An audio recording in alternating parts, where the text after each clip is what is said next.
પટેલોની સરકાર છે એટલે મને મારી નાખવાના? અમે બાબાની વર્ષોની મહેનત બધી પૂરીમાં જાય છે. આ પટેલોનું કરીને મુકેશભાઈ એમ કહે છે કે પાડી જ દેવું પડશે મુકેશભાઈને. બધા દારૂની ટેવાળા પીવાવાળા માણસો એમ કહે છે કે મુકેશભાઈને ફોન કરી કે મુકેશભાઈ પાડી દો એટલે મુકેશભાઈ પાડી જ દેશે. અમને ટાઈમ તો આપે કે નહીં 1-2 દિવસનો? ભલે કમિશનર હોય એમના હાથમાં સત્તા ના લઈ શકે, અમને કોઈ સગવડ ના કરી આપે એટલી ગળા. આખા બધી જગ્યા ગમે ત્યાં બધી બાજુ દબાણ જ છે.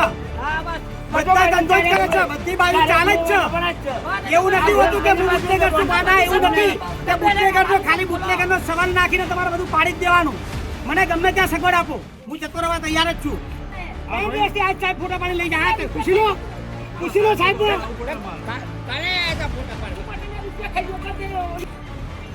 ગરીબ માણસોને કાલે જ ફોટા પડાય.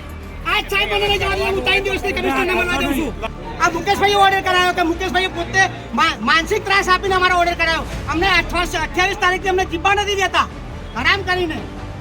બધા કોર્પોરેટરો ભેગા થઈને, કેમ કે આગળના ભાગમાં ચૂંટણી આવે છે એટલે એમને પરાના વોટ જોઈએ. હું પણ અહીંયા પ્રદૂષણ બનાવવાથી એમને જીતાડવા માટે 600 થી 700 વોટ લઈ આપું છું.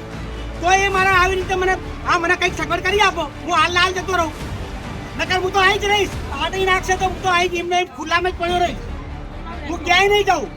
મને સગવડ કરી આપે. એને જ મારું ખાલી કરાવે છે. આખું બધું જ મહેસાણા દબાણમાં છે.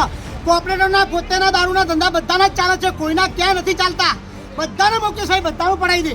બધું બિન કાયદેસર જ છે, કોઈનું કાયદેસર નથી એવું નહીં, બધાનું બિન કાયદેસર છે. એના કારણે હું આત્મહત્યા કરીશ તો મુકેશભાઈને જ ભોગવવાનું છે. મારા મુકેશભાઈ જ ભોગવશે. મને કશું જ બી થશે. અને પોલીસના અંદર હજી મને એમ કહેશે કે તને ગુસ્કી ટોક કરી નાખવાની છે, તને પાસા કરી નાખવાની છે, તને એમ કરી નાખવાનું છે, તને મારી નાખવાનું છે, એવી ધમકીઓ પણ મારા જોડે આવે છે.